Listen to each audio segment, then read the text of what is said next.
So this is my 74 F-250 Highboy, 6th generation truck, and it represents a lot of trucks from back in the day with how they were used. Single cab, 8-foot bed, beat up bed, because these were work trucks. These were trucks used on the farm, on the construction sites. Most of them didn't have bed liners because you didn't care what the inside of your bed looked like. It was meant to be used, meant to be beat up, but the story is different today.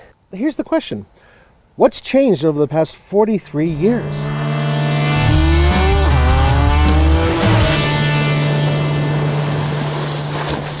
Back in the 70s, this truck was rated to tow right around 6,000 pounds. And of course, the new truck can tow well over twice that. This marks the biggest difference between the two. More capability with the new F-250. With these old F-250s, at least with the four-wheel drive, there were only a couple engine options, a 6-cylinder or a 360 V8. This one is definitely a little bit tired. No diesel option is important as well.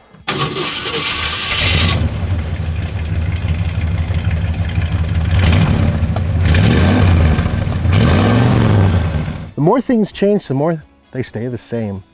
Believe it or not, Tommy's truck and this truck do have something in common mechanically, and that is they both come with two different engines. This one comes with, ta-da! That is a 420 horsepower, 925 pound-feet of torque diesel. Whew, that thing's a beast.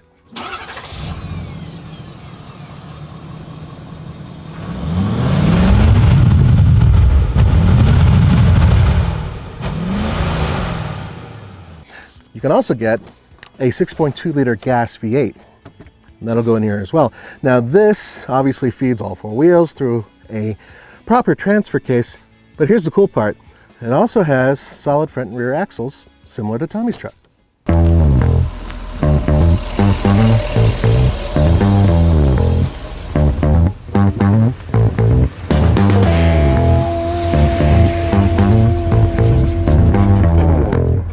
Now there were some changes. Back in the day, Tommy's truck looked just like the half-ton truck. Well, in '99, Ford decided to have the heavy-duty trucks move away from the half-ton trucks, and all the heavy-duty ones had their own look to them. But then things really changed back here, because in the 80s especially, trucks went from being mostly like that to this. That's right, a lot of four-door vehicles started coming on because people realized they can combine a family vehicle, a weekender, and a work truck all into one.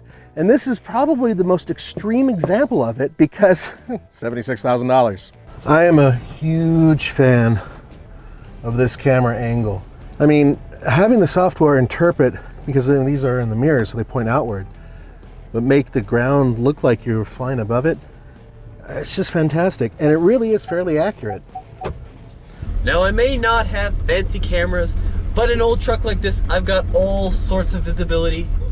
So I back up the old-fashioned way. Ford never called these trucks Highboys from the factory, but it is in reference to an F-250 with a divorce transfer case. And even though it looks like it's lifted, this truck is the stock ride height, which is crazy.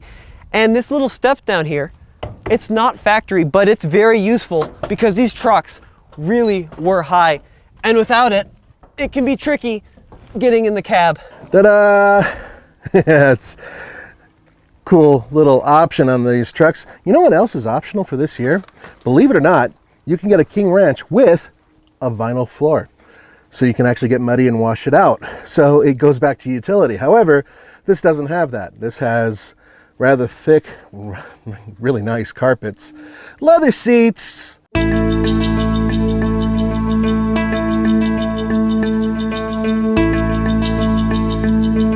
Nowadays, you can have somebody who's timid with trucks drive one of these for a few days and really get comfortable quickly.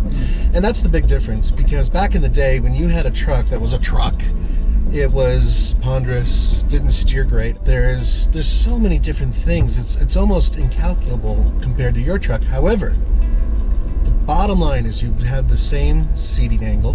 Yep. You have a very similar feel of girth around you. I mean, you feel like you're driving a big hunk of steel. Absolutely. Even though this is a big hunk of aluminum and steel.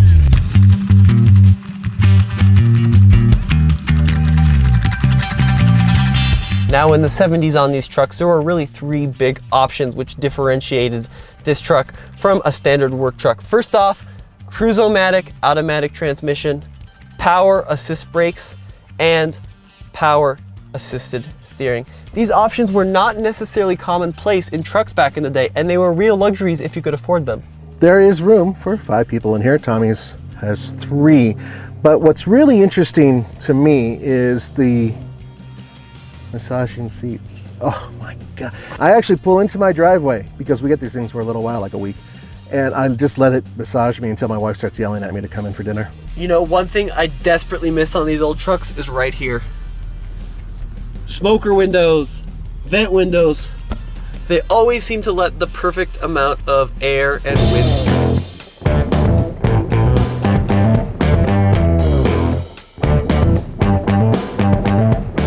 And in terms of entertainment, typically you'd have an AM radio in this. I do have air conditioning, which is super cool, or it did from the factory.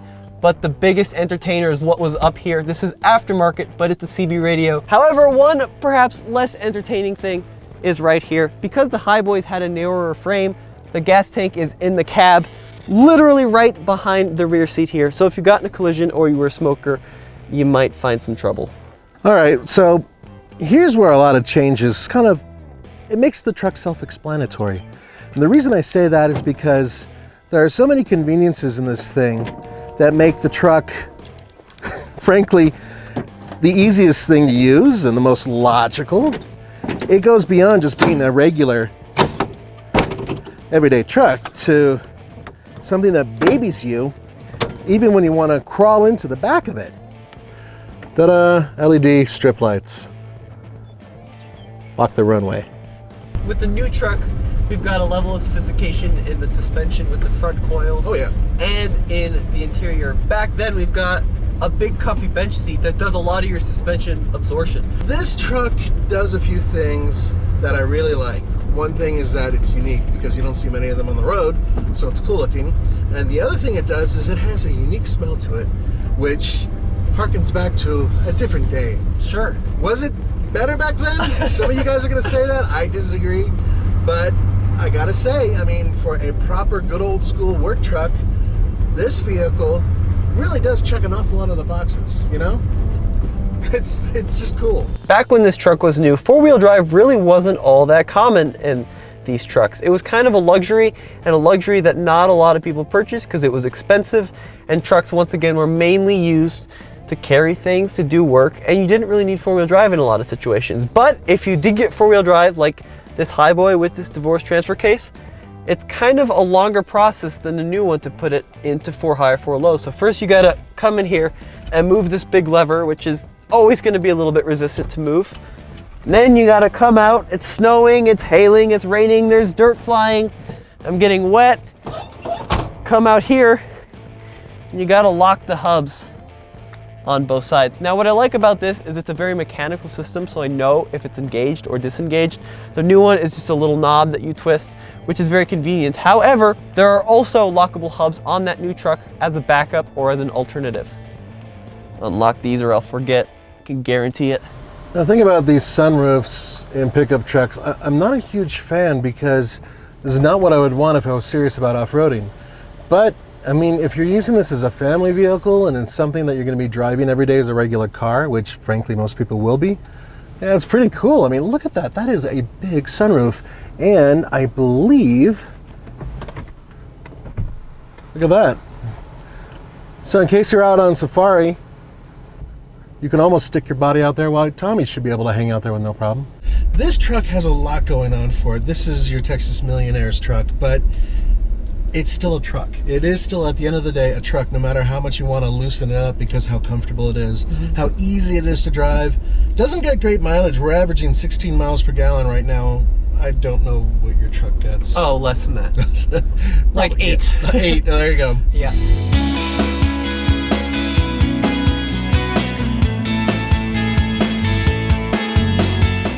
Four-wheel drum brakes, four-wheel disc brakes, so a lot more braking power with the new truck, and of course ABS traction control, all that jazz. You know, we've got no headrest in here, we've got no shoulder belts, we've got no airbags. No. And we've got not a lot of rollover protection, so there's a lot of visibility too. Oh yeah. I mean, it's a huge windshield. It's bubbling my paint, it's rust. I hate that. I have to repaint that section. What about this section? Weight reduction, it's different. So ultimately, the big difference between these two trucks is 43 years has taken a toll on this largely non-galvanized body and bed. Take a look at these massive rust holes I have in the side of this truck. And in 43 years, that F-250 King Ranch may not look this bad, and that's largely due to the aluminum construction. But 76 is a lot of money. Yes, it is a lot of money, but then again, this is a different era. This is an era where people buy these vehicles because they want something for their families, for their friends, they want to go on a weekend and have some fun, and at the same time, maybe they'll work at a work site. That's true. And back in the day, this truck was largely intended for the farmer and the construction worker who needed four-wheel drive to get to the work job. It's amazing how far we've come, and I'm really curious what the next 43 years has in store, which I won't be alive for all of those, but you will. Well, no, we'll just have to wait and see about that. Guys, thank you so much for watching. For the Fast Lane Truck, this is Nathan Adlin. And Tommy. We'll see you next time.